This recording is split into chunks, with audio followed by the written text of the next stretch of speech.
My father didn't even bother lowering his voice. "Do we really have to stand next to a homeless-looking woman from New York?" He asked, his smile too wide, loud enough for 200 guests at his Christmas gala to hear. My brother Daniel leaned in, his voice sharp and urgent.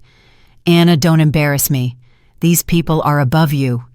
I stayed exactly where I was. Borrowed heels, a plain black coat.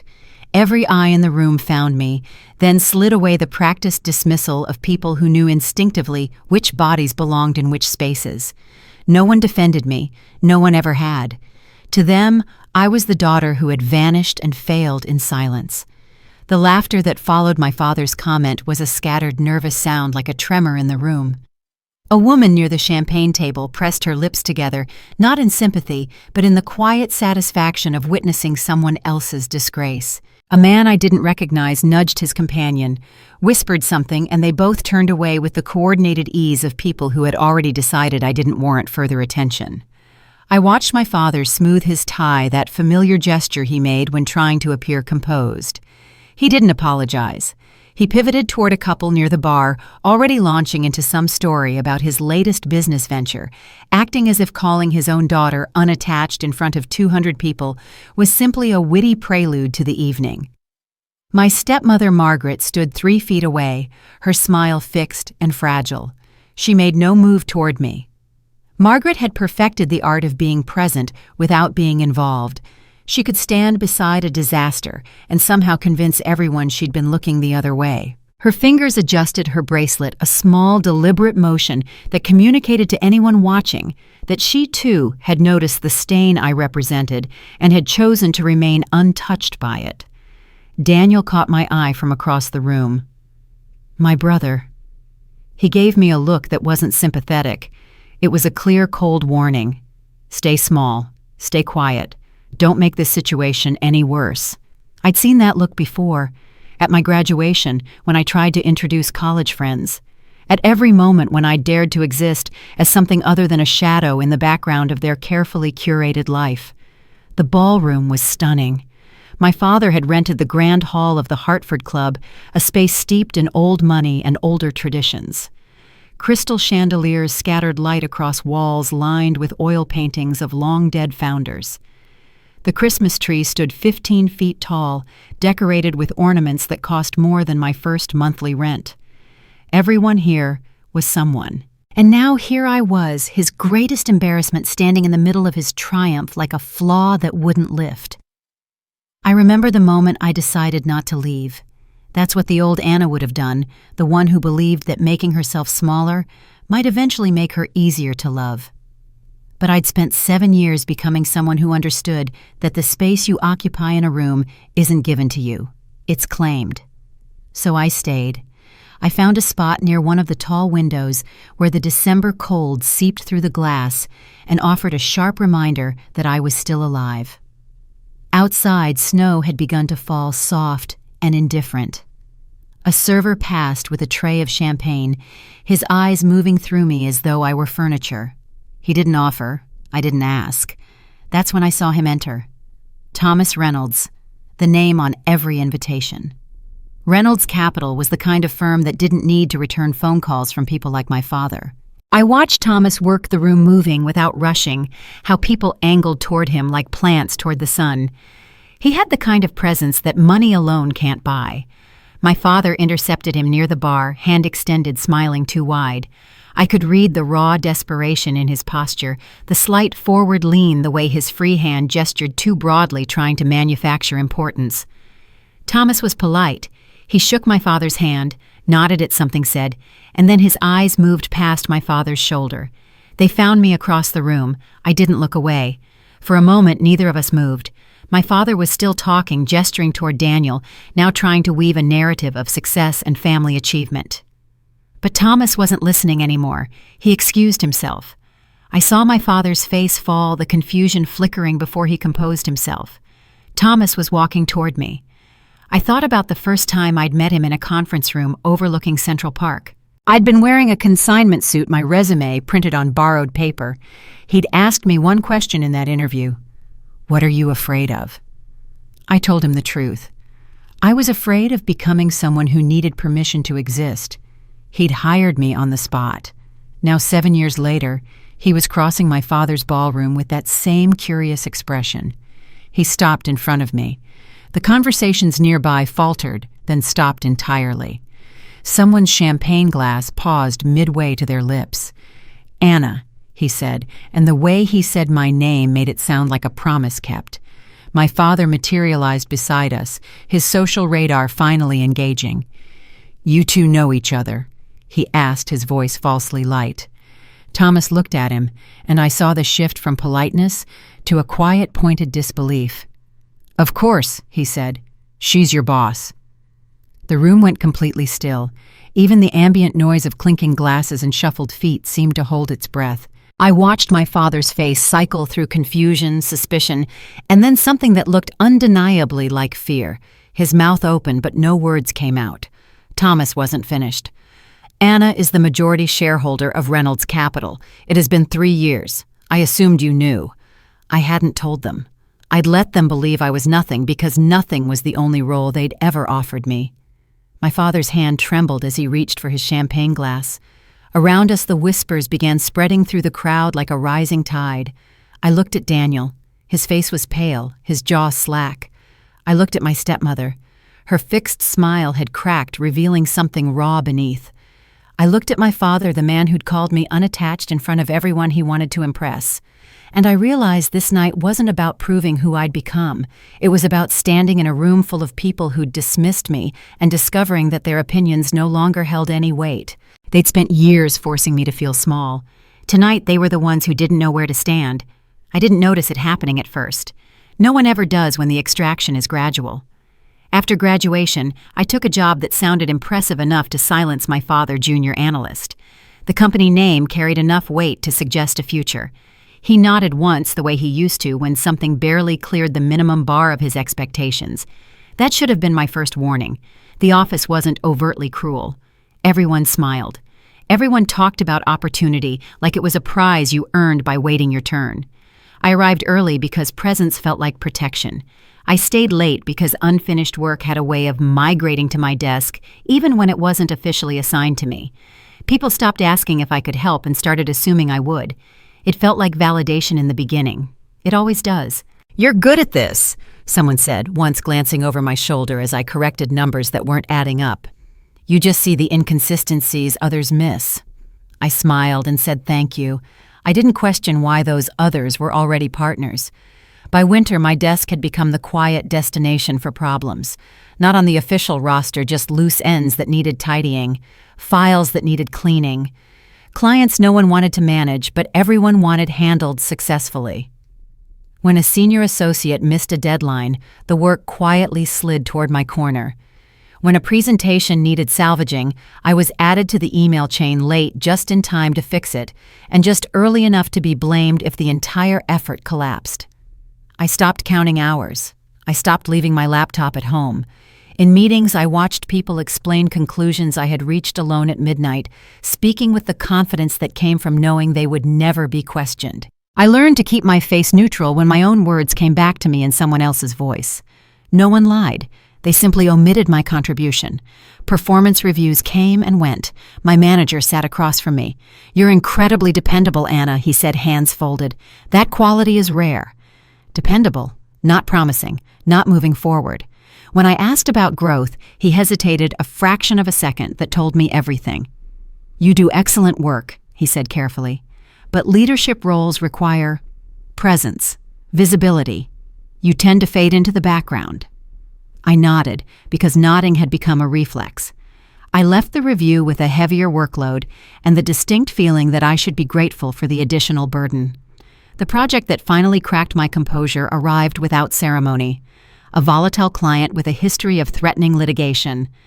Legal gray areas no one wanted to touch. The kind of account that could erode the firm's reputation quickly. Everyone senior enough had already declined. The file appeared on my desk at 4:47 on a Friday afternoon. No meeting, no explanation. Just a note from my manager. "You're steady. We trust your reliability." Trust is a burden when it isn't paired with protection. The first week I worked until 2 in the morning every night. The second week, I stopped going home entirely. I kept a change of clothes in my desk drawer and showered at a gym 3 blocks away. By the 4th week, I had developed a minor hand tremor that appeared whenever I tried to hold a coffee cup steady. I learned details I was never supposed to know. I took responsibility for decisions no one else would endorse. When the client threatened to pull the account over a clause I hadn't written, I was the one who flew to Chicago on 6 hours' notice to sit in a conference room and absorb his anger for 3 hours, while my manager attended his daughter's recital. When my strategy prevented a significant financial loss, the relief in the office was almost audible. The partner presented the results. At the celebratory dinner, my manager raised his glass and thanked the team effort. I sat at the far end of the table and clapped along, my hands aching from weeks of effort, my name absent in a way that now felt calculated. That night, I didn't weep. I sat on the floor of my tiny apartment laptop still open, my hands still shaking. I hadn't eaten a full meal in 3 days. My reflection in the dark window looked like someone I didn't recognize, hollow-eyed, gray-skinned, a machine running on fumes. The realization didn't arrive as insight. It arrived as exhaustion too complete to sustain the necessary illusions. They weren't mentoring me toward partnership. They weren't preparing me for advancement. They were utilizing me because I was reliable, because I absorbed pressure without pushing back, because I lacked the powerful connections that would force them to be careful with me. I thought of my family then, of how my usefulness as a caretaker after my mother's passing had been mistaken for love. The pattern felt devastatingly familiar.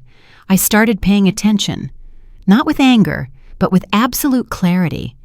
I noticed who spoke freely and who waited for an invitation, who was forgiven for catastrophic mistakes and who was quietly removed from the circulation list. I watched how credit consistently moved upward while accountability flowed down. It had nothing to do with intelligence. It had everything to do with who could afford to leave. 3 weeks after the celebratory dinner, my manager dropped another last-minute task onto my desk as I was gathering my things. It was the 4th time that month. "Can you handle this tonight, Anna?" he asked casually. I looked at the file, then at him holding his car keys, his coat already on. The word came out before I had consciously decided to say it. "No." The pause that followed was the loudest sound I had ever heard in that office. "I'm sorry." His voice carried genuine confusion, as if I had spoken in a foreign language. I said no. My voice was steady, though my heart was hammering. "I'd like to understand how this specific task fits into my defined role moving forward." "Well," he said, choosing his words carefully, "we all need to be flexible to grow in this environment." I nodded slowly, putting my bag down. "I have demonstrated flexibility," I said. "Now I require clarity." After that, the air between us became thin, not outright hostility, but a sharp suspicion. I was still given work, but now there were guarded glances.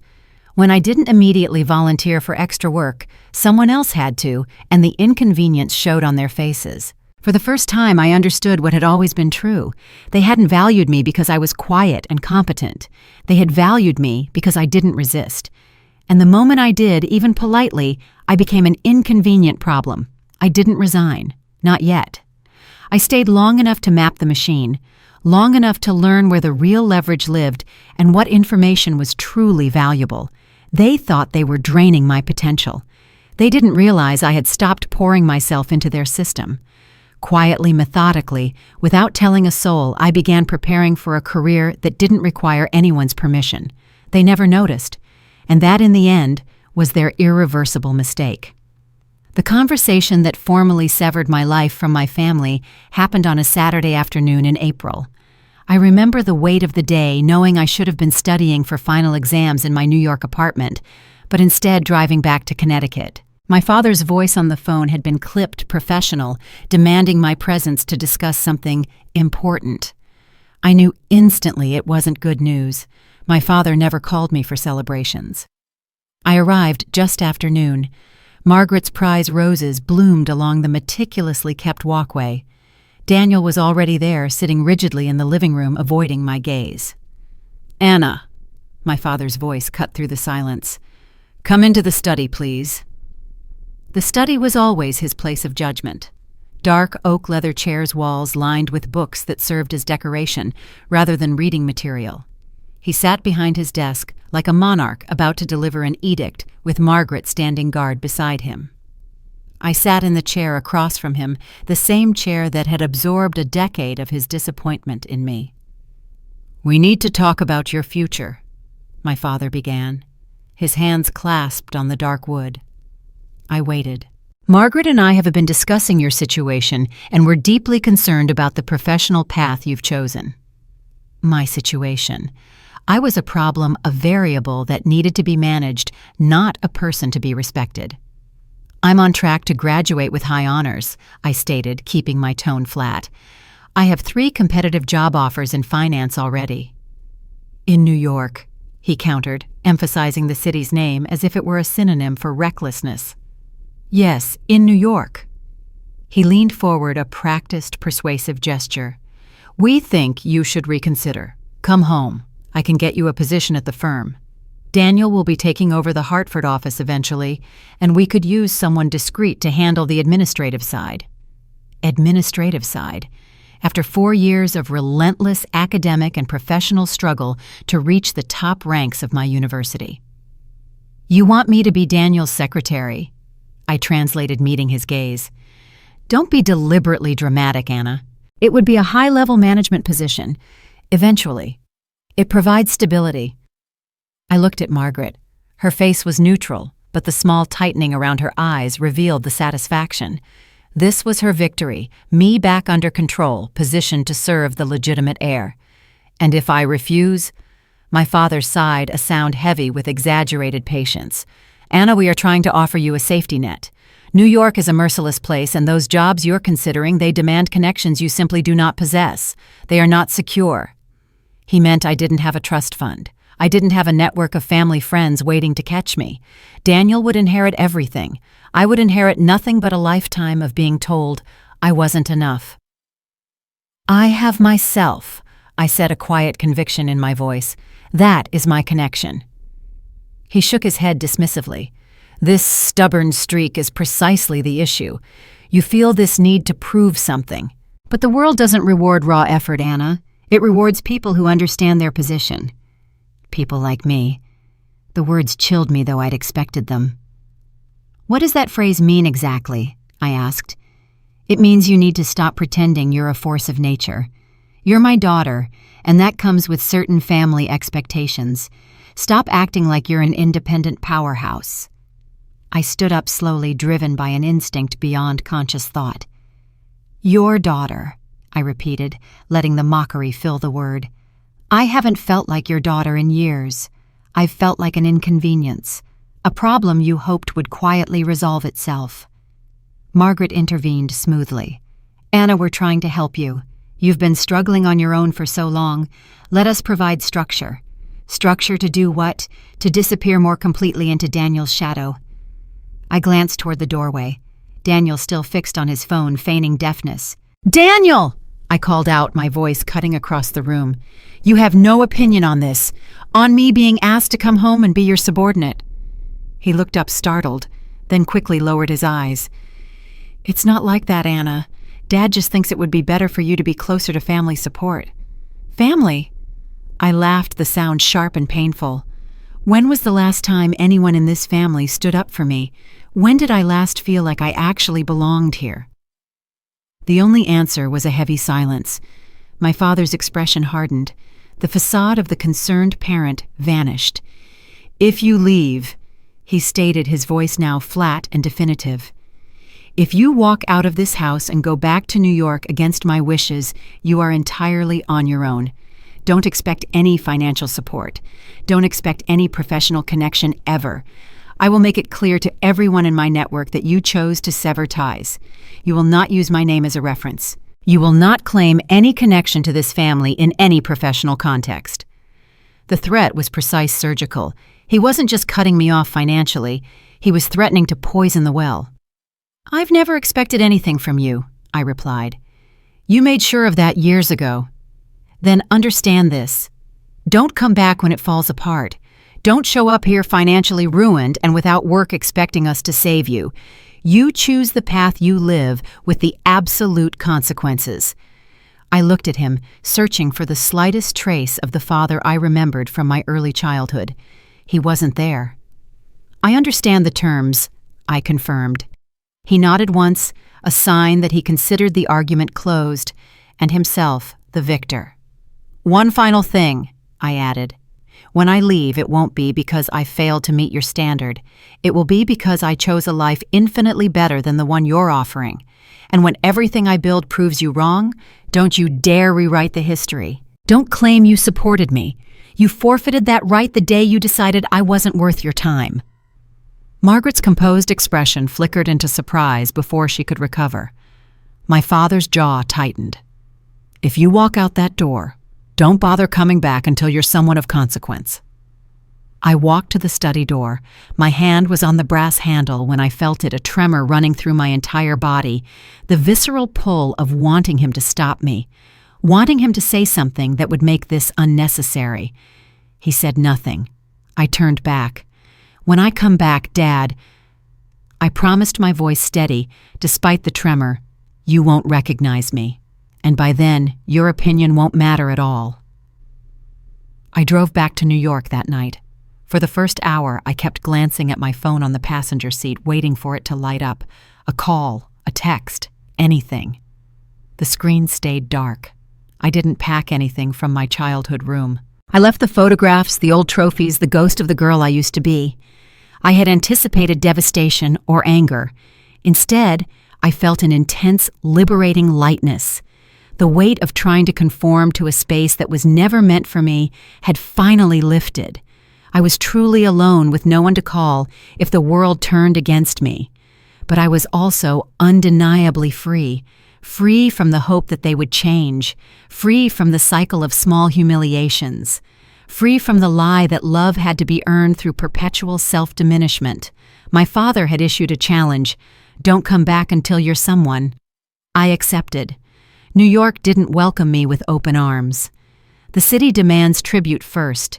It takes everything you thought you knew about yourself and grinds it down, testing what core substance remains.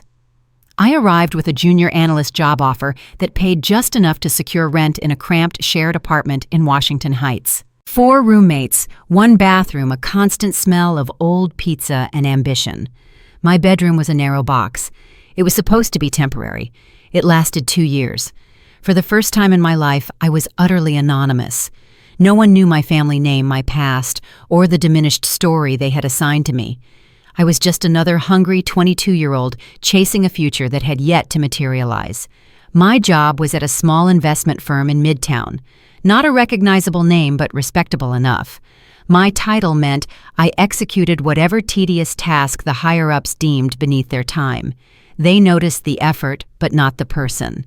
Not at first. I learned quickly that working hard was insufficient. The city was saturated with people working 80-hour weeks just to hold their place. Hard work was the minimum entry fee.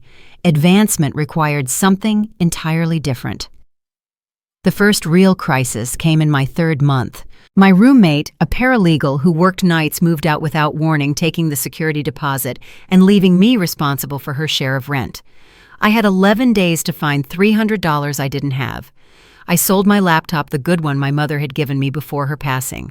I bought a used replacement for half the price and ate instant noodles for 6 weeks until the shortfall was covered. No one at work noticed the weight loss. No one asked why I stopped going to lunch. It took me 18 months to isolate the key difference between the people who advanced and the people who stayed frozen.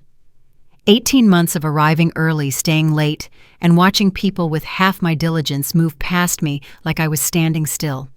In my first year, I flagged an error in a deal analysis that would have cost the firm significant money. I sent the correction to my direct supervisor. He forwarded it to his supervisor without my name attached. The partner who presented the corrected analysis received a bonus. I said nothing. I noted the lesson. I was staying late one evening in my 2nd winter compiling a complex report that had been carelessly dropped on my desk at 4 o'clock with a morning deadline. The office was quiet. I heard footsteps and looked up to find Marcus Chen, one of the senior partners, standing in the doorway of my cubicle. "You're still here," he observed, not questioning it. "Finishing the Hartwell report," I replied. "Who assigned that to you?" "Peterson." "Peterson." He repeated the name with a bad taste. "That report was his core responsibility. He's supposed to present it tomorrow." I offered no explanation. "What do you think of the deal, Anna, the Hartwell acquisition?" I hesitated. No one had ever asked for my opinion, only my mechanical output. "It's excessively risky," I said, finally choosing my words carefully. "The projections rely on an assumed 15% growth rate, but the company's sector has averaged 7% over the last 5 years. Either the firm has non-public information, or someone is relying on the assumption that nobody will bother to scrutinize the math." Marcus studied me for a long moment. "You scrutinized the math." "I always check the math," I confirmed. He stood up, buttoning his jacket. "Finish the report, include your analysis, but place it in a separate appendix. Put your name on that appendix." He walked away. The Hartwell deal collapsed 3 weeks later. Someone had indeed relied on sloppy math. Peterson was quietly escorted out of the building. Marcus Chen summoned me to his office the next day. "You have good instincts," he said, looking over the cityscape. "But instinct is merely observation. You need to learn strategy to deploy it." He became my unofficial mentor. Marcus taught me not about finance, but about the anatomy of power, how it moves through rooms, how it hides in plain sight. But mentorship didn't protect me from the daily grind. In my 3rd year, I made a calculation error on a minor deal. The client noticed. My manager called me into his office and told me I was lucky the client was forgiving, that another mistake like this would be noted in my file. The error had originated in data provided by a senior analyst who was the nephew of a board member. Producing that evidence would cost me more than silence. I absorbed the warning. I started triple-checking everything, including work that wasn't mine. "Your family," Marcus remarked once. "You never discuss them." "There is nothing of consequence to discuss." He sipped his wine. "Everyone has a history. The only real question is whether they own you or you own the story." I thought of my father's study. "They believe I am an irrelevance, a failure who foolishly ran away to a city that will eventually consume her."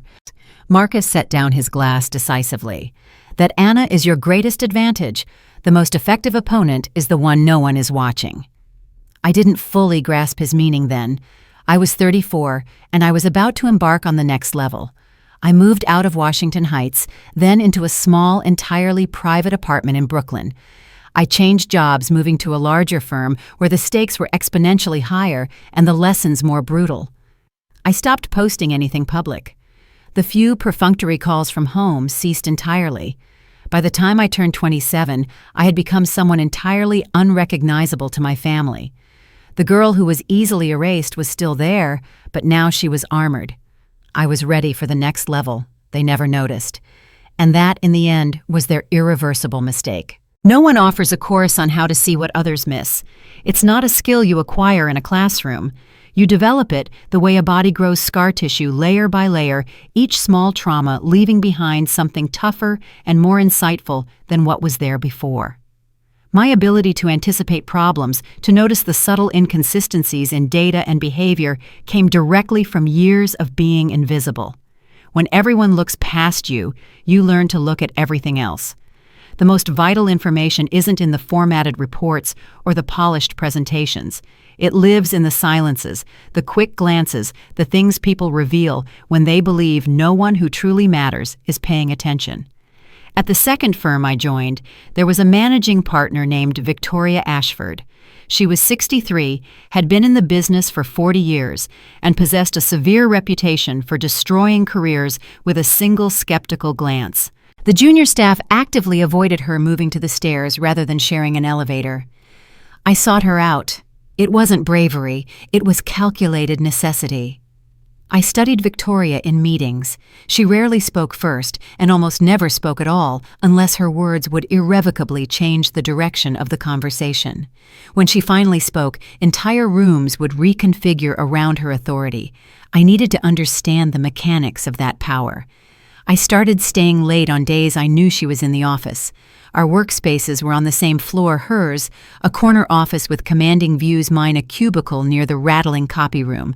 I found reasons to walk past her door to be visible to her without ever being intrusive. One night, about 3 weeks into my strategy, she called out as I passed, "You're the analyst who flagged the meridian error, aren't you?" I stopped in her open doorway.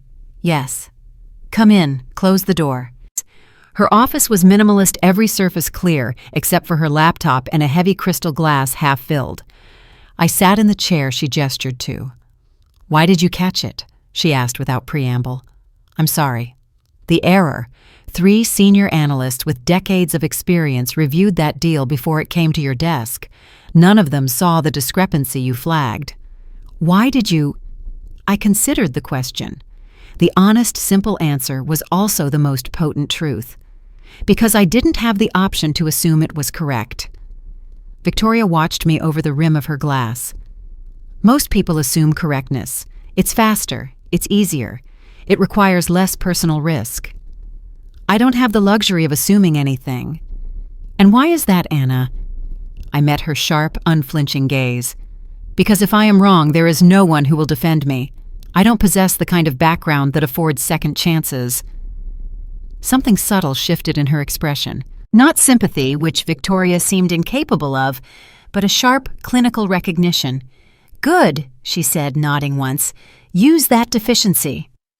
Victoria became the second indispensable person in my New York education. Where Marcus had taught me the physics of leverage, Victoria taught me the applied art of deploying it. How to recognize, accumulate, and use critical information before someone else weaponized it against me. "Information is the only currency that truly matters," she told me once. "Not money. Money is merely how people without access to key information attempt to keep score." But before I could deploy information, I had to survive the consequences of being right. The first time I corrected a senior colleague's analysis in a meeting, the room went cold.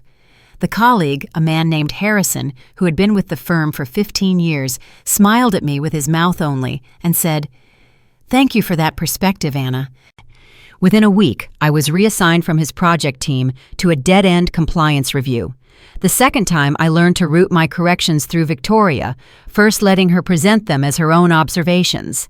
The credit flowed upward, the protection flowed down. Under her demanding supervision, I developed the skill that would eventually make me invaluable. I learned to spot non-obvious patterns in data, to predict market shifts, not through predictive formulas, but by understanding the specific fears and motivations of the individuals making the decisions. Numbers tell a portion of the truth, but the ultimate truth resides in the human element. My skill was tested fully during a major firm decision.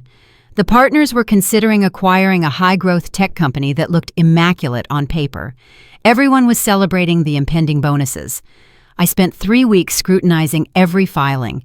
Something felt fundamentally wrong, but the balance sheets were pristine, too pristine. The first 2 weeks yielded nothing. I followed threads that led nowhere, a vendor relationship that seemed unusual, but proved legitimate, a revenue recognition pattern that looked aggressive but fell within accounting standards. I began to doubt my own instincts. On the 14th night, I almost gave up. The deal was scheduled to close in 10 days. The partner championing the acquisition had already started discussing integration timelines, but the wrongness persisted. Something I couldn't name. I dug deeper, focusing on subsidiary filings, working backward through 3 years of amendments to corporate structures. On day 17, I founded a shell company registered in Delaware that held the majority of the tech company's liabilities. The debt was absent from the primary financials because technically it belonged to a different entity. However, that shell was wholly owned by the founder, meaning the debt would be absorbed by the acquirer US. I presented my findings to Victoria. She looked at the documentation for exactly 90 seconds before picking up her phone. 2 hours later, the acquisition was dead. The partner who had championed the deal, a veteran of 20 years, was asked to clear his office by the end of the week. No one outside that small circle knew I had been the one to uncover the catastrophic flaw. Victoria ensured my anonymity. "You are not ready to be visible," she explained calmly. When you take credit for ending a deal this large, you create powerful permanent enemies. If you create enemies before you have the power to survive them, you will not survive at all. So I maintain my invisibility, for now, but there is a crucial difference between being invisible because others dismiss you and being invisible because you choose it. The first is a weakness. The second is a powerful strategic advantage. I thought of my family all the years I was erased against my will. Now I was choosing my own erasure, and the choice made all the difference in the world. The firm's subsequent success was attributed to cautious, smart leadership. My name appeared nowhere in the annual report, nowhere in the press releases. But Victoria knew. And more importantly, I knew. It was then that I began building something entirely my own. It started small. On weekends, I tracked opportunities the firm had ignored, deals that didn't fit their rigid portfolio but held non-obvious potential. I analyzed sectors they'd overlooked, companies too small to attract their established attention. But analysis without capital is academic exercise. I had saved aggressively since my first paycheck, living in apartments smaller than what I could afford, declining the lifestyle inflation that consumed most of my peers. By my 5th year, I had accumulated enough for a meaningful seed investment, not life-changing money, but enough to have skin in the game. I made 3 small investments in my first year of quiet independence. 2 failed completely. The third returned my capital with modest gains. The failures taught me more than the success. I learned that being right about potential meant nothing if the founder couldn't execute, if the timing was wrong, if 100 variables I hadn't considered conspired against the outcome. I wasn't planning to leave the firm immediately, but I was preparing for a singular independence. The opportunity that changed everything came from an unexpected source. A founder I'd met briefly at a conference reached out looking for seed capital for her education technology platform, designed to help first-generation college students navigate financial aid. The numbers were modest but compelling. The market was underserved. And the founder's pitch, her fierce, unyielding drive, reminded me so much of myself at 22. I knew no one who would be interested in this scale of investment, but I knew someone who might know someone. I called Marcus Chen. "There's something I want to show you," I said. "It's not for the firm, it's for an independent strategic investment." He was quiet for a long moment. "Dinner, Saturday. Bring everything you've developed." That dinner was the inaugural step toward everything that followed. Marcus didn't invest himself, but he introduced me to someone who did. And that led to another introduction, which led to another, until I wasn't merely an analyst anymore. I was quietly constructing a foundation that no one could take away from me. The invitation arrived on a routine Tuesday afternoon, nestled between emails about compliance and quarterly reports. It bore a name I recognized instantly, but had never corresponded with Eleanor Vance. She ran Vance Partners with a quiet, terrifying authority that ensured even the most aggressive voices in finance lowered their volume when speaking to her. The message was brief, formal, and deceptively simple. A private gathering at her home the following week. The theme was Emerging Markets in the Coming Decade. My attendance was requested, not demanded or required. That was the language of people who knew their request was functionally a command. I had heard of Eleanor's gatherings the way one hears about secret societies. They were never publicized, never discussed in the press, and never appeared on social media. What happened at Eleanor's residence stayed there, protected by the mutual understanding that everyone present had a considerable reputation to protect. Victoria had told me once that these gatherings were where real decisions were made, not in boardrooms, but in private libraries over expensive scotch, where handshakes meant more than contracts. The night of the gathering, I wore a midnight blue dress I'd commissioned for an occasion I hadn't yet defined. It was simple, perfectly cut, expensive enough to belong, but restrained enough not to scream for attention. In rooms like this, overt flashiness was the quickest route to dismissal. Eleanor's townhouse, located on the Upper East Side, was one of those limestone monoliths that whispered of permanent, entrenched wealth. A woman in a dark suit took my coat and led me through a foyer lined with abstract art I knew was priceless. The gathering was held in the library, a room paneled in warm wood, lined with leather-bound volumes and furnished with antiques. There were perhaps 25 people in attendance. I recognized a prominent senator, a hedge fund manager whose name dominated financial news, and a woman who had been on the cover of Forbes the previous month. And then there was me.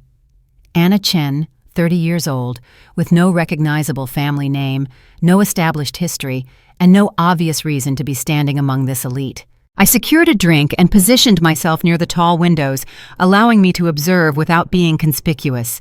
The conversations were exactly what I expected: market trajectories, central bank policy implications, and geopolitical risk assessments. I was listening to two men debate the volatility of emerging market bonds when Eleanor Vance appeared at my elbow. "Anna." Her voice was soft but measured, the tone of a person who never used a single word by accident. "I'm genuinely glad you could accept the invitation." "Thank you, Ms. Vance. It's an honor." "Victoria speaks of you in unusual terms. That is not something she does lightly." I kept my expression neutral. Victoria Ashford and Eleanor Vance were peers, two formidable women who had spent decades climbing unforgiving corporate ladders. If Victoria had vouched for me, it carried immense unseen weight. "I owe a great deal to her instruction," I said. Eleanor smiled slightly, a gesture that didn't quite reach her eyes. "I'm certain you do, but I am far more interested in what you have managed to learn on your own initiative." Before I could formulate a reply, she was gone, touching another guest's arm, already absorbed in a different strategic conversation. I was left by the window, trying to decode the 2 minutes that had just occurred. The rest of the evening felt less like a party and more like a continuous, subtle examination. People approached me, introducing themselves and asking questions that seemed conversational but were clearly designed to probe my knowledge. What was my view on the Fed's latest minutes? Had I processed the new report on Asian credit markets? What was my personal take on the shift toward long-term sustainable investing? I answered meticulously, saying enough to confirm my expertise, but not enough to reveal my operational strategies. In this world, information was the ultimate currency, and I was not ready to spend mine freely. Around 9 o'clock, the main discussion consolidated near the massive fireplace. A loud, supremely confident man began arguing vehemently against a proposed regulatory change affecting how private equity firms could structure leveraged buyouts. His tone was dismissive, assuming his sheer volume equated to validity. He was making a significant legal error. He was conflated two different provisions of the proposed law, and his entire opposition was built upon this structural misinterpretation. Either he hadn't actually read the full text, or he was certain no one else present had. I remained on the periphery observing. But Eleanor, standing near the man, must have caught a flicker of my reaction, because suddenly she addressed me. "Anna," she said, and the room went silent. "You appear to have a perspective that isn't being voiced." Every eye in the room pivoted to me. I felt the concentrated pressure of their combined attention, the absolute realization that being seen here meant being judged instantaneously. If I spoke and was wrong, I would never be invited back. If I spoke and embarrassed someone powerful, the consequences could follow me for years. "Not a perspective, Ms. Vance," I clarified. "A factual clarification." I explained the error in his argument, citing the specific provision numbers. I detailed why the two sections were mutually exclusive and precisely what the regulation's actual, rather than assumed, impact would be on deal structure. My voice remained calm, my tone purely objective, my words surgically precise. When I finished, the loud man's face was flushed, a deep, uncomfortable red. The room remained silent for a long, necessary moment. Then Eleanor nodded a brief, affirming motion. "Thank you, Anna. That context is critically important." The conversation immediately pivoted, abandoning the man's flawed position. I could feel the atmosphere shift around me, the subtle recalibration of every person's interest. I had spoken, and I had been definitively correct. In this ecosystem, that combination was both rare and inherently dangerous. The man I had corrected found me later near the bar. His expression was pleasant, controlled. "Impressive," he said. "Not many people would have risked contradicting me in this particular room." "I didn't contradict you. I corrected a factual error." "Semantics." He smiled, but his eyes were cold. "I'll remember this conversation, Ms. Chen." He walked away before I could respond.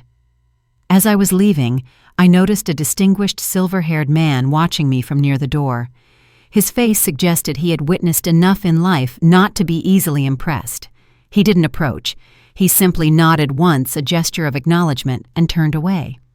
I learned his name the following week when Victoria mentioned that Thomas Reynolds had asked about me. "Asked what?" I said, keeping my voice neutral. "Who you were, where you came from, whether you were as sharp as you appeared or simply lucky." "What did you tell him?" Victoria's expression didn't change. "I told him luck had nothing to do with it." It would be another 4 months before Thomas Reynolds and I spoke directly. 4 months of being in the same rooms, nodding across crowded gatherings, building a recognition that neither of us rushed to formalize. When he finally approached me at a smaller dinner, fewer witnesses, his first words were not flattery. "You've been patient," he said. "I've been watching," I replied. "The same as you." He smiled, then the first genuine expression I'd seen from him. "Victoria was right about you." He reached into his pocket and produced a thin, elegant card.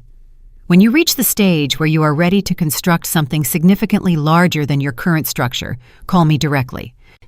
He was gone before I could formulate a response, disappearing into the night like a powerful disruptive possibility. I stood on the sidewalk holding the card that felt unnaturally heavy, realizing that the independent life I had so carefully constructed was about to be irrevocably changed. The first time someone actively attempted to derail me, I didn't recognize it for what it was. That is how the best manipulations work. They never feel like an attack. They always feel like a coveted opportunity. I had been at the firm for 4 years when Martin Price, a senior partner, decided I was the permanent solution to all his professional shortcomings. Martin was a man who had been consistently promoted beyond his genuine competence and spent his days carefully managing the illusion of his productivity. He possessed an incredible talent for claiming credit for successes and effortlessly deflecting all subsequent blame. He started subtly. A request for discreet assistance on a report he was struggling with. A late-night email asking me to sanity check a complex financial model. A casual mention that he was profoundly impressed with my diligence and wanted to begin collaborating more closely. I was initially flattered. I should have recognized the alarm bells. Within 6 months, I was effectively executing half of Martin's official duties while he retained his full salary and bonus potential. I was the one who worked past midnight fixing his strategic missteps. I was the one who caught the numerical errors in his client presentations. I was the anonymous engine that made him look brilliant and highly competent in front of clients who would never even learn my name. The arrangement was positioned as mentorship. It was in practice a form of professional parasitism. Martin developed habits. He would forward emails to me at 11 at night with a single line, "Thoughts by morning." He would add my name to project teams after the kickoff meeting, ensuring I inherited responsibilities without input. He would schedule strategy sessions that were actually requests for me to prepare his talking points for his own meetings. When I tried to set boundaries, suggesting that some requests fell outside my role, he would grow quiet, then mention casually how competitive the upcoming review cycle would be, how important it was to have senior advocates in one's corner, how easily promising careers could stall without the right support. The implicit threat was never spoken directly. It didn't need to be. The breaking point arrived during an acquisition deal that should have cemented both our careers. It required months of meticulous due diligence negotiations that ran into the early hours of the morning and a level of strategic foresight that Martin was entirely incapable of. I supplied the foresight. Martin supplied the confident public presentation. In the final week before closing, I made an error. Sleep-deprived and running on caffeine, I transposed 2 figures in a sensitivity analysis. The error was minor. It didn't change the fundamental recommendation, but it was the kind of mistake that could be weaponized if someone wanted to use it. Martin found it. He didn't mention it to me. Instead, he mentioned it to a senior partner in passing, framing it as something he had caught and corrected himself, adding that perhaps Anna was taking on more than she could handle. I learned about this secondhand from a colleague who thought I should know. I fixed the error that night. I also started keeping copies of every email, every document, every timestamp that showed who had actually done the work. When the deal successfully closed, there was an extravagant celebration in the largest conference room. Champagne was poured freely, formal toasts were given, backs were slapped. Martin stood at the center accepting congratulations like a hero returning from a victorious campaign. My name was mentioned exactly once in a quick dismissive aside as someone who had efficiently helped with the foundational research. That night, alone in my small apartment, I looked at the business card Thomas Reynolds had given me 6 months prior. I still hadn't called. I continued to tell myself I needed more tenure, more unassailable credentials, more proof that I was worth the immense risk he represented. But the real reason was much simpler. I was terrified. Terrified to leave the stability of a known system, however flawed. Terrified to step into a stratosphere where I would be judged solely on my own name without the safety of a major team to fade behind. Terrified that my family's lifelong judgment was right, that I was only ever destined to be an excellent invisible support system for someone else's true ambition. I carefully placed the card back in my drawer. But the next day, I stopped working weekends for Martin Price. The change wasn't confrontational. I simply began saying no to all requests that fell outside the clearly defined scope of my duties. When Martin asked me to overhaul his presentations, I politely informed him I was dedicated to my own priority assignments. When he attempted to schedule urgent late-night strategy meetings, I had immovable prior conflicts. His reaction was immediate and revealed the entire foundation of our transactional relationship. "You're being incredibly selfish, Anna," he hissed one afternoon, cornering me by the office's beverage station. His voice was low, tightly controlled, the tone of a man whose habitual entitlement was being challenged. "I've personally invested significant capital in your development here. The minimum you owe me is to be a cooperative team player." "I am a team player," I responded, meeting his gaze. "But genuine teams require contributions from more than a single member." His face darkened, losing its polished sheen. "You are making a serious, irreversible mistake. People like you require people like me. Without my direct sponsorship, you will stagnate at this firm." I thought about all the midnight hours I'd spent salvaging his reputation while he slept peacefully, all the credit he had effortlessly absorbed for my original ideas, all the times he had strategically placed himself between me and any opportunity for deserved recognition. "Perhaps," I conceded, "but I have decided I would prefer to fail on my own honest terms than to succeed spectacularly on yours." The retaliation was swift, calculated, and perfectly predictable. Martin began systematically excluding me from crucial operational meetings. My name was removed from critical projects I had personally been leading. Quiet whispers began circulating through the executive floor. I was difficult. I harbored a chip on my shoulder. I wasn't a team player, after all.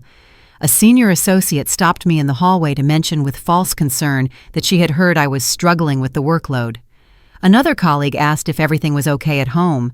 The whisper campaign was professional, deniable, and devastatingly effective. I recognized the entire playbook, not from business texts, but from my own family dynamics. The systematic isolation and erasure of the individual who refused to accept their designated subservient role. The same tools, merely in a different professional setting. This time, I was fully prepared. I meticulously documented every interaction, every email, every meeting, every single project I had single-handedly contributed to. I preserved time-stamped copies of my work, creating an undeniable paper trail of authorship. I built a comprehensive case, not for litigation, but for absolute ironclad defense. When Martin attempted to claim authorship of a massive analytical presentation I had written from concept to conclusion, I was ready. The partners' meeting was his intended grand moment. He delivered the deck brilliantly. He was always an excellent, charming performer. The analysis was comprehensive, exactly the strategic work the partners valued. At the conclusion, a senior partner asked a highly technical, specific question about the underlying data framework. Martin hesitated, just a slight fractional pause of uncertainty. But in that room before those specific people, even a flicker of doubt was fatal. Perhaps Anna could provide that detail, Victoria said calmly from her seat. Since she developed and constructed the entire analytical framework used in the presentation, the room snapped into focused silence. Martin's victory smile evaporated. Victoria produced a clean document, the same presentation, but with the digital metadata clearly displaying the true author and creation timestamps. I firmly believe in giving credit precisely where it is due, she stated, addressing Martin directly. Do you not agree, Martin? The meeting concluded shortly thereafter. Martin wasn't immediately terminated, he still had too many political ties for that, but his internal trajectory instantly shifted to terminal decline. The promotion he expected went to an external candidate. His reputation for brilliance was permanently tarnished. I felt no celebration. I had merely defended my position. The tremendous energy I'd spent protecting myself was energy that I could have invested in building. That night, I retrieved Thomas Reynolds' business card from the drawer and dialed the number before I could talk myself out of it. "This is Anna Chen," I said when he answered. "You told me to call when I was finally ready to do something bigger." "I remember the conversation perfectly," he said, his voice calm, entirely devoid of surprise. "Are you ready now, Anna?" I thought about Martin Price, about my father, about every single person who had ever tried to force me into a mold of convenient smallness. "Yes," I confirmed the word, resonating with certainty. "I am ready." The transition to Reynolds Capital happened faster than I could have anticipated. Thomas Reynolds was a man who measured minutes like currency. He wasted no time on prolonged interviews or conventional reference checks. He openly admitted he had been observing me for months, ever since that night at Eleanor Vance's gathering. He already knew my track record, my distinct strengths, and my history of being the person who quietly executed the critical work while others took the credit. What he offered me was unprecedented. It wasn't a mere job. It was a partnership structure, an opportunity to co-invest directly in early-stage ventures, allowing me to build and manage a portfolio entirely my own within the larger protective framework of Reynolds Capital. In exchange for my unique analytical abilities and my quietly developing network, I would receive significant equity, complete operational autonomy, and something I had never possessed, a powerful, influential person who was actively betting on me instead of consistently against me. The only condition was absolute discretion. I had to leave my current firm with zero drama, no internal grandstanding, no public bridge burning, no tell-all exit interviews. Thomas valued my skills, but he valued silence and strategic invisibility even more. In his world, the people who constantly talked about power were the ones who possessed the least of it. The requirement complicated everything. Martin's whisper campaign had already damaged my reputation internally. If I left abruptly, the narrative would be that I had been pushed out another difficult woman who couldn't handle the pressure. If I stayed too long, Martin would find another way to undermine me. I spent 3 months preparing my departure with surgical precision. I methodically wrapped up all my active projects, seamlessly transitioned key client relationships, and ensured that nothing would collapse in my absence. The people who had blindly relied on my work would continue to receive the same quality, just not from me. During those months, I slept poorly. I ran scenarios in my head at 3 a.m. What if Thomas's offer fell through? What if Martin discovered my plans? What if the transition cost me everything I had built? The anxiety was a constant pressure behind my eyes, a weight I carried alone because there was no one I could safely tell. My resignation letter was exactly 2 paragraphs long, professional, expressing detached gratitude, final. Martin Price learned I was departing before my final day. I caught him watching me from his office door, his expression an unsettling mix of relief and something close to naked fear. Without me to perpetually clean up his errors, he would finally have to perform or face his own inevitable exposure. He approached me once near the elevator, attempting something that might have been reconciliation. "I hope there are no hard feelings, Anna," he said, his voice carefully modulated. "We made a good team." I looked at him for a long moment. "We were never a team, Martin. You were a client I couldn't bill." I walked away before he could respond. On my final afternoon, Victoria Ashford stopped by my desk. She didn't say goodbye, that wasn't her style, but she handed me a small, heavy box wrapped in silver paper. Inside was a wristwatch.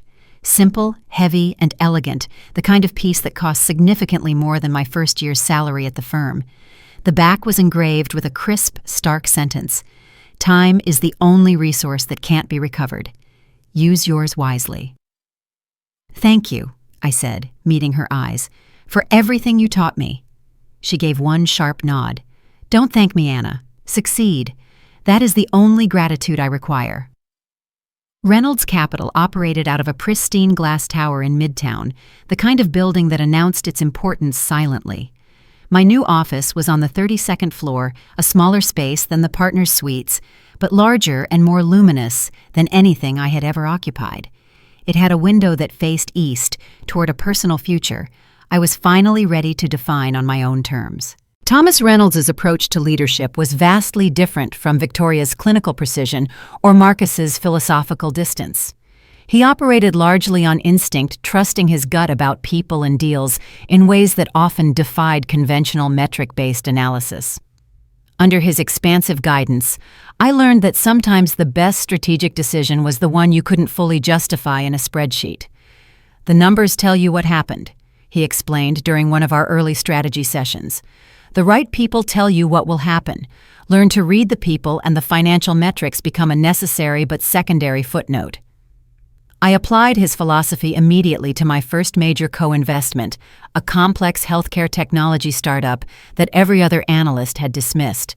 The founder was notoriously difficult. The core technology was unproven on a large scale, and the potential market was currently uncertain. Every standard metric suggested walking away entirely. But I had spent hours meeting the founder. I listened to her story, watched how she talked about patients, about fundamental outcomes, about closing the massive gap between healthcare promises and actual delivery. She possessed a fierce, burning conviction that reminded me of myself at 22, desperate to prove an idea, willing to burn her life down to see it realized. I convinced Thomas to take the meeting. Then I convinced him to authorize the initial investment. Over the next 4 years, I worked alongside the founder, helping that startup navigate the minefields. The first 18 months were brutal. A key technical hire quit a competitor, emerged with deeper pockets.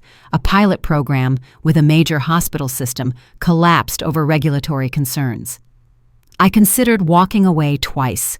Both times I stayed. The company didn't become a thriving success overnight. It became a company that survived long enough to find its market. When we finally exited a strategic acquisition, not the IPO, the founder had dreamed of, the return was strong. Not 40 times our initial stake, closer to 12. But 12 times earned over 4 years of genuine difficulty meant more to my reputation than any fantasy multiple. The years that followed were not a straight line.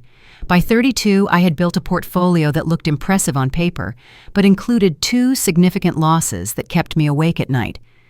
By 33, I had secured a seat at tables I once couldn't have entered, but I also watched a deal I championed collapse in ways that nearly cost me Thomas's confidence. By 34, I had learned the difference between success and invincibility. I was the former. I would never be the latter. But I had accumulated the one element I had longed for since that conversation in my father's study. I had undeniable proof. Not that I needed it for them anymore. I had stopped needing their validation years ago. But there is a distinct difference between not needing something and not wanting the finality it represents. I didn't need their approval, but part of me still wanted them to fully grasp the colossal mistake they had made.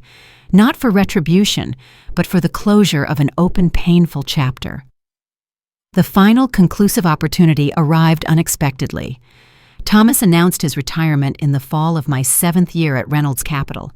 He had been planning it for years, he admitted, but hadn't known who possessed the vision and ethical rigor to carry on the legacy he had built. Until me. The transfer of majority ownership took 18 months of intense legal and financial maneuvering. By the time the final regulatory approvals were secured, I was the majority shareholder and named CEO of one of the most respected private equity firms on the East Coast. I was also, according to the business press, that finally started paying attention, a certified billionaire. The word felt strange when it was first formally attached to my name. Money, I learned, doesn't fundamentally change who you are. It simply removes the constant obstacles that prevent others from seeing you clearly. My family learned about my existence and my success the same way everyone else did, through major financial headlines, glossy magazine profiles, and the occasional television segment. I never reached out to them. What was the appropriate dialogue?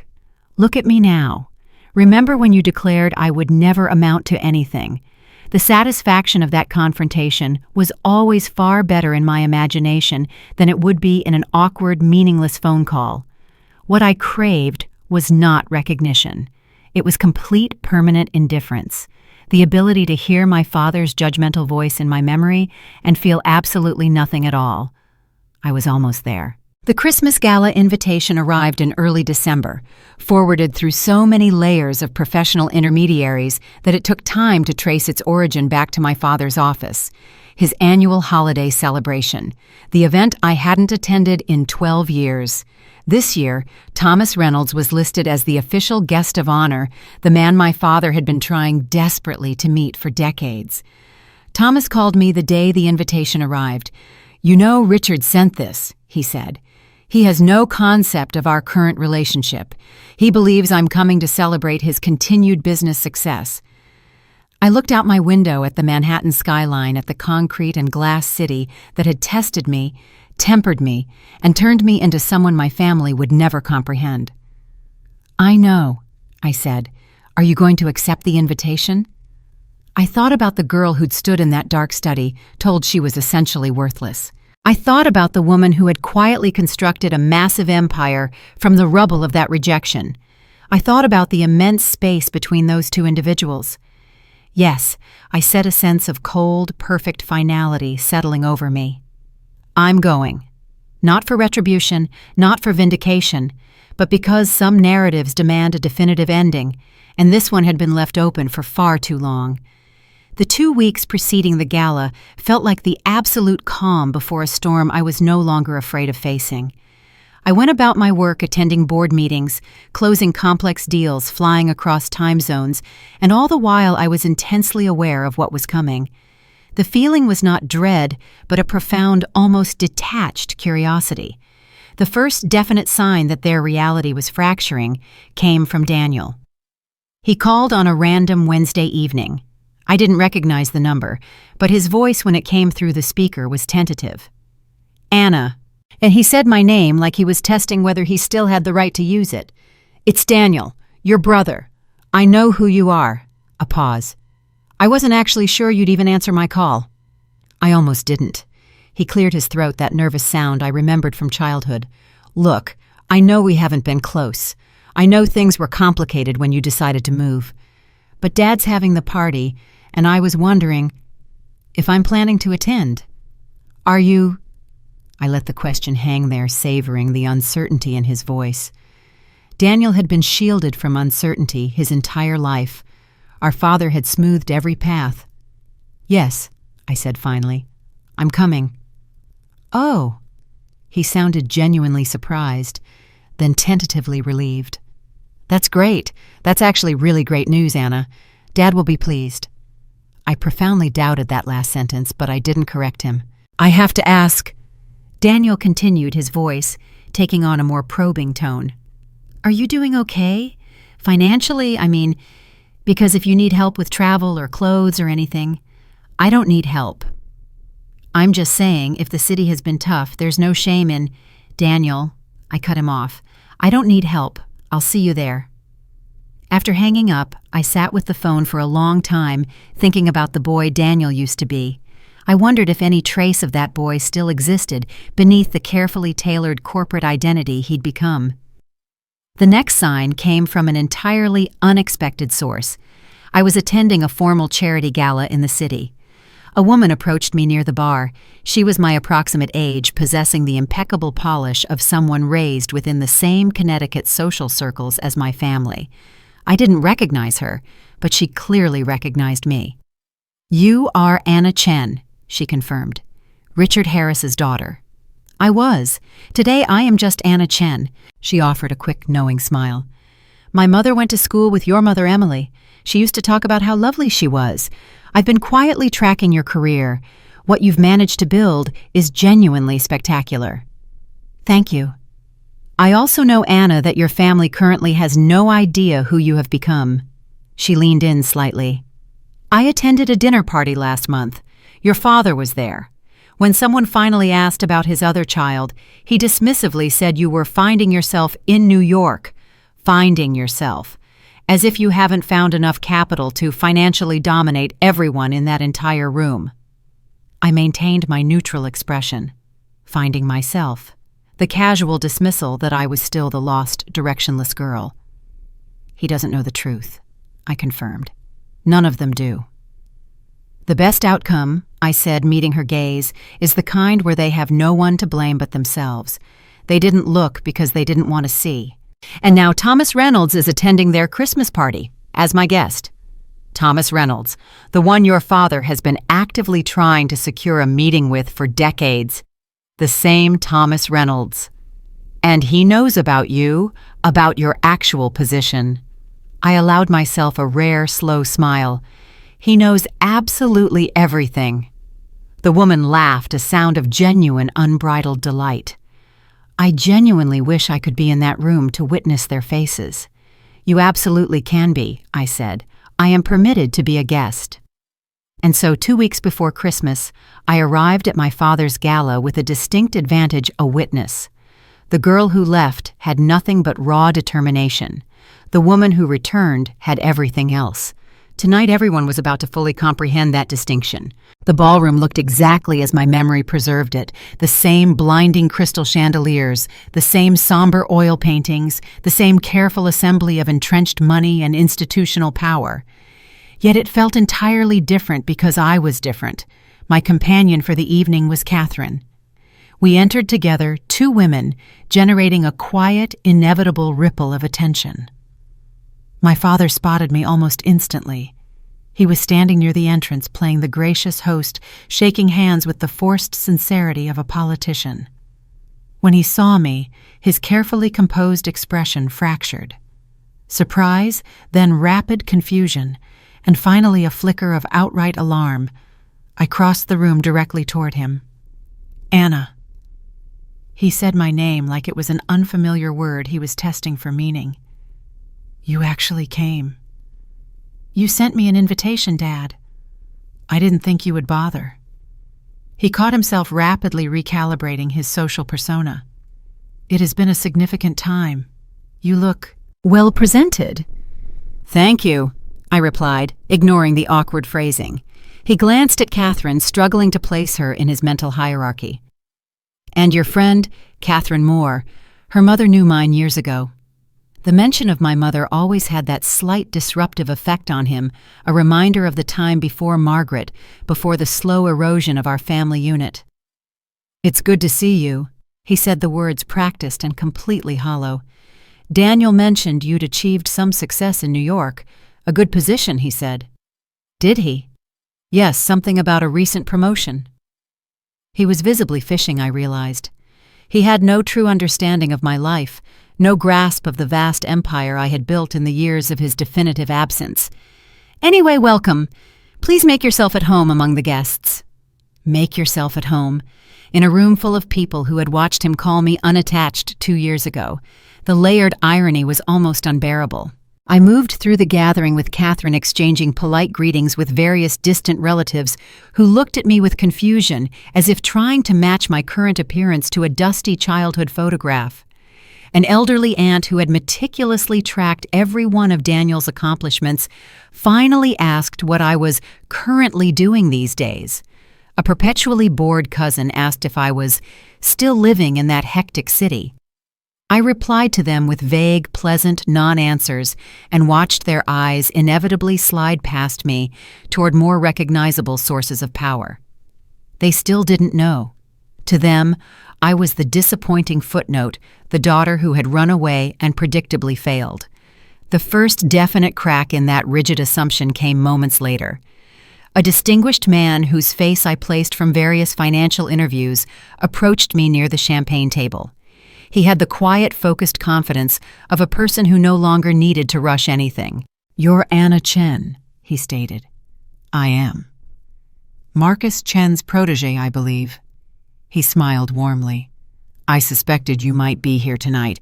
I sit on the board of a late-stage company we've been trying to get Reynolds Capital to look at. By any chance, would you have the time for a quick preliminary conversation?" The question was posed loudly enough that several surrounding guests turned instantly. I saw their expressions change, the subtle, forced recalculation that occurs when an invisible person is suddenly revealed to be a powerful target. "I'd be happy to schedule a formal conversation through my office," I responded calmly. "Reynolds Capital." The aunt who had asked about my job repeated the name, her voice carrying a significant distance. "You work at Reynolds Capital." I hesitated. The answer I had prepared, calm, controlled, delivered with perfect composure, suddenly felt like a performance. For a fraction of a second I considered softening it, qualifying it, making the truth easier for them to absorb. Then I remembered 1,000 small moments when they hadn't softened anything for me. "I own Reynolds Capital," I clarified simply. The silence that followed immediately choked the surrounding air. I watched the profound, instantaneous transmission of the information it traveled from one shocked guest to another in barely concealed stares and sharp, disbelieving whispers. "Own." The single word hung in the quiet air like an absolute, undeniable verdict. My father appeared at the edge of the rapidly growing cluster. His face had gone completely bloodless. "That is impossible," he stated, his voice tight and uneven. "Thomas Reynolds owns Reynolds Capital. I have personally been attempting to secure a meeting with him for years." "Thomas retired," I informed him, keeping my voice level. 18 months ago, I purchased his entire majority stake." "You purchased it?" He paused, his mind visibly struggling to process the immense scale of the fact. "How could you possibly afford to—" "Dad!" Daniel had suddenly materialized beside him, his expression tight with frantic embarrassment. "Maybe we should discuss this privately." "No, I demand to understand this." My father's voice was rising, his meticulously maintained composure finally cracking. "My daughter, who I haven't heard from in over a decade, is suddenly making ludicrous claims about owning one of the East Coast's premier private equity firms." "I am not making a claim," I corrected him. "I am stating a publicly verifiable fact. You can confirm it with a simple search on your phone." Someone in the stunned crowd was already doing precisely that. I heard the tap of fingers on a phone screen followed by a sharp collective intake of breath. "She is correct," a woman's voice confirmed, astonishment heavy in her tone. "Anna Chen, majority shareholder and CEO of Reynolds Capital. According to the recent Forbes profile, she is currently valued at—" She trailed off, apparently physically unable to vocalize the number. The room was now perfectly, deafeningly still. I looked directly at my father, the man who had demanded I not return until I was someone who had casually called me useless, who had spent a decade erasing me from his family narrative because I was an uncomfortable fit. "Thomas Reynolds is listed as the guest of honor tonight," I said quietly, ensuring every frozen face could hear me. "He is attending this gala because I personally asked him to be here, because I decided it was time my family met the man who believed in me when they chose not to." My father finally made a sound, a strangled, desperate mix of a laugh and a choke. "Built it," he whispered hoarsely. "She was supposed to be a nobody. She was merely finding herself in some tiny New York apartment." Thomas's expression became cold. "Richard," he said, his voice quiet but carrying absolute authority, "I'm not here to rewrite your family history. I'm here because Anna asked me to be." He paused, letting the implication settle. "Everything else you need to know is a matter of public record." The silence that followed was the moment that changed everything permanently. I looked around at the faces of my distant relatives, the aunts and cousins who had never asked about my life, the stepmother who had spent years making me feel acutely unwelcome, and the father who had definitively told me I would never be anyone of consequence. And I felt a profound, satisfying emptiness. Not triumph, not anger, not even vindication. Just the quiet, powerful knowledge that I had decisively won a game that they were utterly oblivious they were participating in. The evening continued mechanically as all formal events must, but the fundamental atmosphere had been irrevocably altered. The party that my father had intended to be his annual triumphant showcase of personal and corporate success was now solely defined by an unforeseen crushing revelation.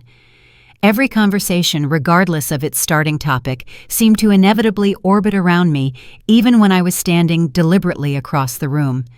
Thomas remained by my side, not physically shielding me, but strategically anchoring my position.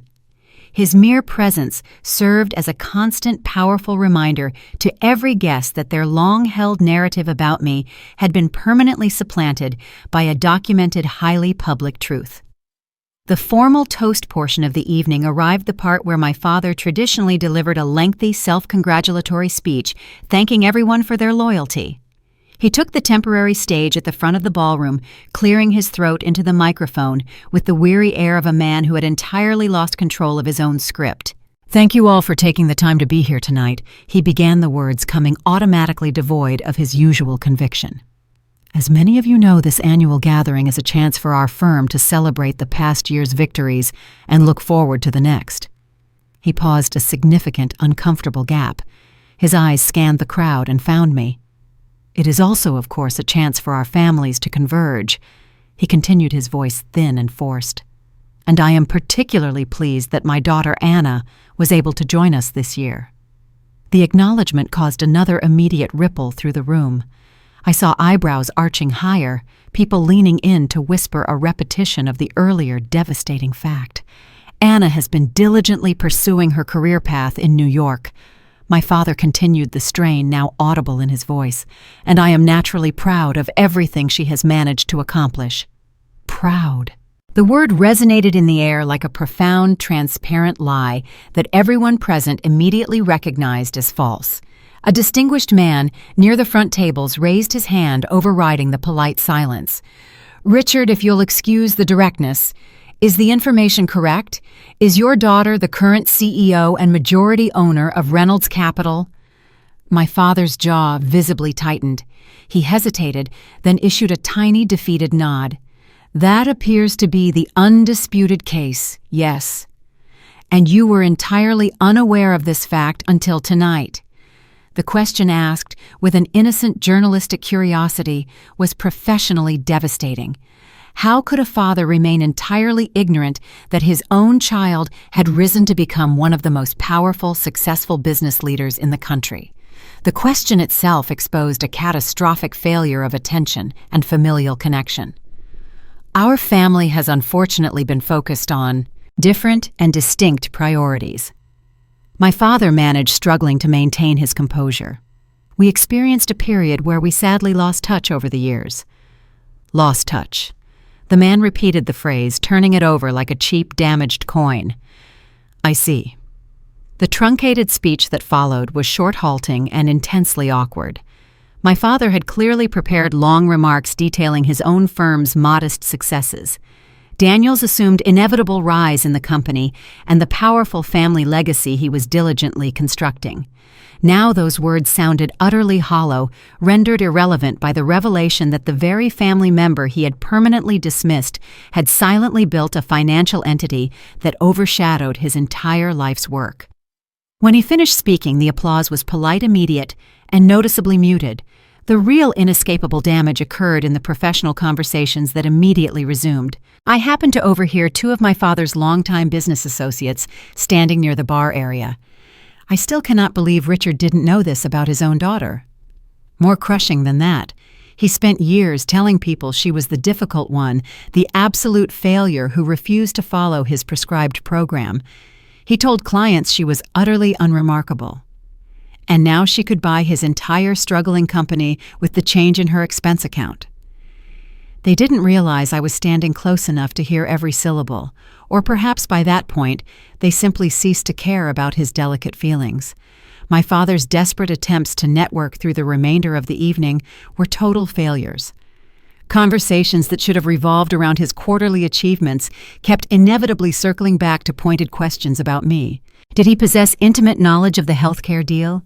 Had he seen the stunning profile published in Fortune? Did he fully comprehend that his daughter's firm currently managed more liquid assets than the GDP of most small countries?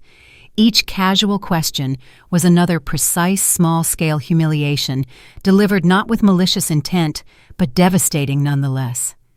Daniel finally found me late in the evening. He looked profoundly exhausted, the kind of crushing weariness that comes only from having one's fundamental worldview permanently rearranged. "How long?" he asked, his voice low and barely audible. "How long, Daniel? How long have you been—" He gestured vaguely, unable to find the precise words to describe what I had become. "Successful approximately 8 years. Majority owner of the firm, 3 years officially." He nodded slowly, struggling to process the timeline. "And you deliberately never told us anything. You aggressively established the rule that you would never ask. I did call you, once or twice over the years. You called me to see if I was in such need I would accept money, and to see if I was still pathetic enough to create a social embarrassment at holidays you didn't even genuinely invite me to attend." He flinched violently at that last sentence, a small, involuntary movement that confirmed I had struck a truth he could not deny. "I didn't truly know," he whispered. "About what exactly happened that night in the study? What Dad actually said to you?" "Yes. Daniel, you knew. You were standing right there. You specifically told me not to be stubborn and inconvenient. I honestly believed I was attempting to help you. You were attempting to make things easier, for yourself, for Dad's reputation, not for me." He was silent for a prolonged moment, listening to the echoes of the dissipating party. "Is this the reason you accepted the invitation?" Daniel asked finally. "Pure, unadulterated retribution." I considered the question seriously. Was this complex, meticulously planned situation simply retribution? The systematic public demolition of my family's fundamental assumptions about who I was? "No," I replied. "If my motivation were retribution, I would have executed this plan years ago. I would have called every magazine, demanded every public interview, and personally ensured that the entire world knew that Richard Harris's discarded daughter was worth exponentially more than everything he had ever managed to construct." "Then why did you come tonight? Why choose this precise moment?" "Because I am finally done." I looked around the immense, expensive room at the remnants of a party that had culminated in something neither my father nor I had ever remotely intended. For 12 long years, I have carried the enormous weight of what transpired in Dad's study. His dismissive words, the way all of you subsequently treated me after Mom's passing, the profound, constant ache of never belonging in my own family structure. I turned to face my brother directly. "Tonight, Daniel, I am actively setting that burden down, not because you have offered an apology, not because anything has fundamentally changed between us, but because I am utterly exhausted from granting all of you that kind of definitive power over me, the power to wound me by your absence, the power to define me by your casual judgment." I noticed that Daniel's eyes were visibly wet. I was strangely surprised to feel nothing at the sight of his pain. "I am genuinely sorry," he whispered, "for whatever marginal worth that statement still holds." "It holds very little worth," I confirmed, "but I appreciate the minimal effort you made to say it anyway." I left him standing there, his entire posture conveying defeat, and walked directly toward the exit. My hands were shaking. I hadn't expected that. 12 years of imagining this moment, and my body was betraying me now, trembling, like I was still the girl in the borrowed heels. I stopped in the hallway, pressed my palm flat against the wall, and forced myself to breathe. The satisfaction I had expected wasn't there. In its place was something emptier, not regret but not triumph either. Just the enormous weight of a chapter finally closing. My father intercepted me near the grand front doors. He had visibly aged in the hours since my confident arrival. The smooth, controlling host who had greeted his guests was gone, replaced by a man who looked physically smaller than I remembered, diminished and broken by the evening's shattering revelations. "Anna," he said, his voice weak. "Wait." I stopped and waited patiently. "I have no earthly idea what I can say to you." He spread his hands in a gesture of absolute helplessness I had never once witnessed from him. Everything I steadfastly believed about your life, your career path, your future, I was completely, fundamentally wrong. Yes, I agreed simply. If I had only known the truth. You would have done what, I interrupted, cutting him off. Been marginally nicer to me. Called me on Christmas, actually invited me to major family events instead of passively hoping I would permanently fade away. I never truly wanted you to fade away, Anna. Then what precisely did you want from me, Dad? He remained silent for a long, painful moment, searching for a truth he had likely never consciously acknowledged. I wanted you to fit, he confessed finally, the words thick with shame. Into the specific, comfortable life I had meticulously built, into the new family unit Margaret and I were constructing. You were relentlessly stubborn, constantly determined to execute things your own way. I genuinely didn't know how to control or handle that unique quality. So reluctantly, I gave up entirely. It was the most raw, honest, and painfully truthful statement he had ever delivered to me in my adult life.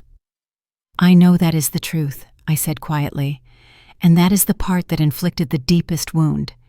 Not the fact that you pushed me away, Dad, but the fact that you simply stopped trying to include me at all.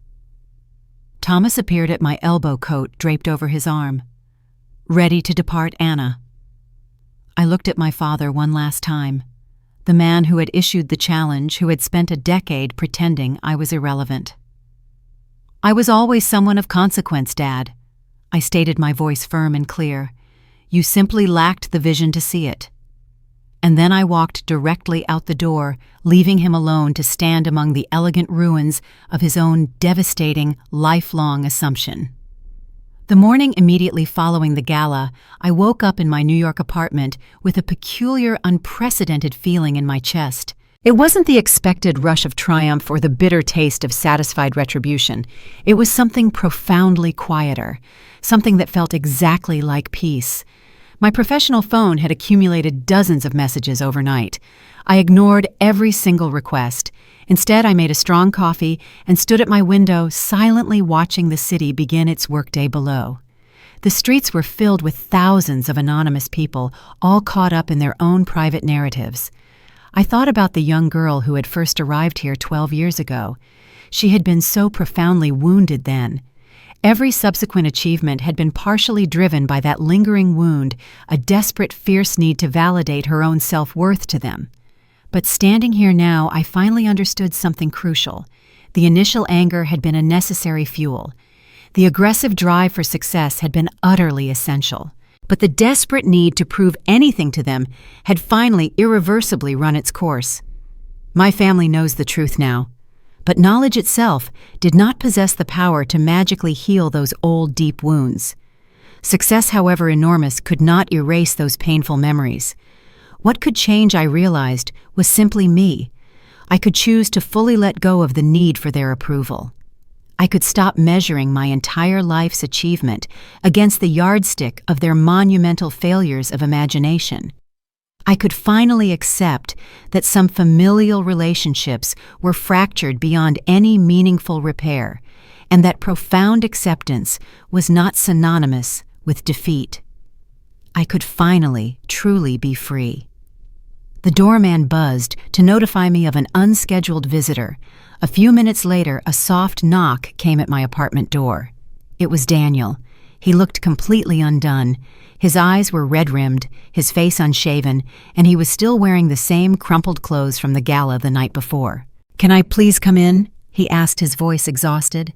I stepped aside and allowed him to enter my apartment. He walked into my living room and stopped immediately. "This is beautiful," he said, his voice completely hollow. "What exactly do you want, Daniel?" He turned to face me. "I couldn't sleep a wink. I kept thinking about everything you said last night, about how I knowingly chose to make things easier for myself instead of standing up and supporting you. And your conclusion, and you were absolutely right." He sank onto my large, comfortable couch. "I failed you, Anna. Not just that one night, but every single time thereafter. I knew it was morally wrong, and yet I did nothing to intervene." I sat down in the chair directly across from him. Why did you choose that, Daniel? Because it was the path of least resistance. Because Dad had always clearly favored me, and I was fundamentally terrified that if I pushed back in your defense, I would permanently lose that protection. I convinced myself that you were an adult, you were resilient, you would eventually be fine. He laughed a short, bitter sound. It turns out you were more than fine. But that undeniable success does not magically change the fact that I abandoned my sister when she genuinely needed me. I am not going to pretend that any of it is okay, I stated. Not how I was treated, not the years I spent truly believing I had been permanently erased. But I am also not going to carry that immense burden anymore, not for your comfort, for my own liberation. I am definitively done allowing that failure of imagination to be the final chapter of my story. Daniel nodded slowly. What does that decision mean for us, Anna, moving forward? It means I do not hold hatred for you. I also do not offer you forgiveness, not in the simple, tidy way people typically use that word. But I am willing to attempt something entirely new, a relationship that is entirely disconnected from the past. Just two deeply flawed people attempting to figure out if there is any remnant of a relationship worth the tremendous effort of saving. I would like that possibility, he confessed. I don't believe I deserve it, but I desperately want it. You absolutely do not deserve it. Neither did I deserve to be abandoned all those years ago. But I am choosing to offer this fragile possibility to you anyway. When Daniel finally departed, he awkwardly embraced me for the first time in over a decade. It was clumsy and brief, but it was undeniably a start. I stood in my doorway and watched him walk toward the elevator, and I felt a final definitive internal shift. The last stubborn piece of the puzzle clicked into its permanent place. I had spent 12 years of my life constructing a massive, undeniable external reality that conclusively proved my family wrong. Now I was finally ready to devote the rest of my life to constructing an internal peace that had absolutely nothing to do with them whatsoever. I was Anna Chen. I had built something real from nothing but refusal to disappear. I had survived the very people who should have loved me best. The morning light broke over the Manhattan skyline, illuminating the dust motes still suspended in the air. The city was already moving oblivious to the drama that had unfolded last night and entirely indifferent to the peace I had finally found. I closed the door in silence, a profound quiet I had spent my whole life earning.